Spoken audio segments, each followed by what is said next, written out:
Dialysis. Ayan, dumaan muna ako dito kay Kong Hoon sa Tingog and nakakuha tayo ng 300 pesos na medical assistant, which is sinasabi nila maliit. Okay lang yan, at least meron, di ba? Hindi lahat may biyaya na dumarating. So napakaswerte pa rin natin kasi ganyan yung sistema na meron yung Olongapo. So ayan, papunta na ako ng dialysis and medyo ika-ika lang ako, ayun, kasi medyo sumakit yung buto ko. So tamang lakad lang ako kasi doon pa ako sasakay ng tricycle, medyo malayo-layo pa. Grabe init ngayon, guys. So doon na lang tayo bumawi ng aircon sa center.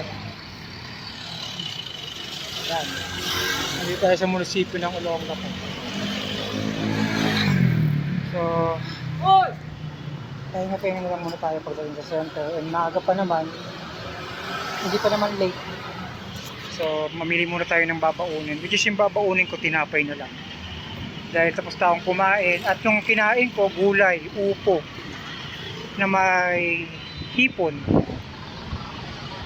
Ay, grabe init, guys. So araw ng Huwebes, second shift tayo. So ingat-ingat na lang. Sana ganun pa rin yung session natin sa nakaraang Martes na maayos. At okay naman, naka-wear na maayos. So grabe, diba? May 300 pesos na tayo. So may pamasahe na, may pagkain na.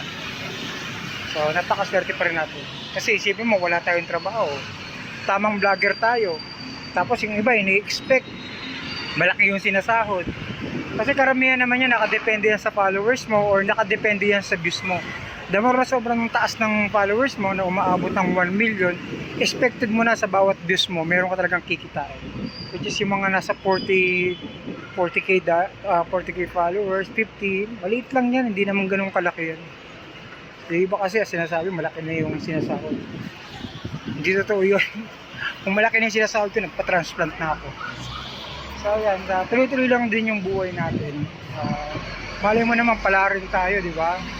Maraming makapanood ng video natin, ng content natin. So the more na mas maraming nakaka-appreciate ng mga ginagawa natin content, mas dumadami yung followers natin sa mga nagtitiwala. Siyempre, especially nagpapasalamat ako sa mga followers natin, sa solid followers natin. Ayan, maraming salamat. Siyempre sa mga nagsusubscribe, thank you. Ay, maraming salamat. So ayan, guys, hanggang dito na mo lang tayo. At siguro mamaya kita-kits tayo sa live. Yes. So yun, guys, dali-dali na akong sumakay ng tricycle, baka malit pa tayo. Marami pa tayong dadaanan, so mamimili pa tayo ng ating babaunin. So kailangan lang muna nating agahan sa center para makapagpapirma or makapagpalista, kasi mahirap na, guys, kapag ginabi na tayo ng uwi.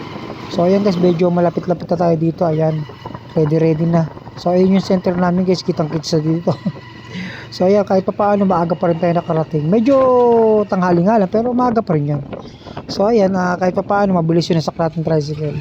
So ready na tayo na pamasahe dito, and kita-kits na tayo, guys, sa mga darating na ating content. Ito nga pala yung dialysis namin, guys, tapat lang ng palengke. So ayan, syempre marami ng waiting dyan sa loob dahil nga pasado 11:45 na nga. At kailangan nga dapat 11:30 nandito na ako, pero 11:45 na kasi may dinanan nga ako medical assistant, which is yung 300. Sabi ko nga, malaking tulong din niya kasi pamasahe, sa baon. So dito na tayo, guys. Hinihintay ko lang yung sukli ni Idol. Ayan. So God bless po, kuya, maraming salamat po. So dito na tayo, guys, at baba na tayo.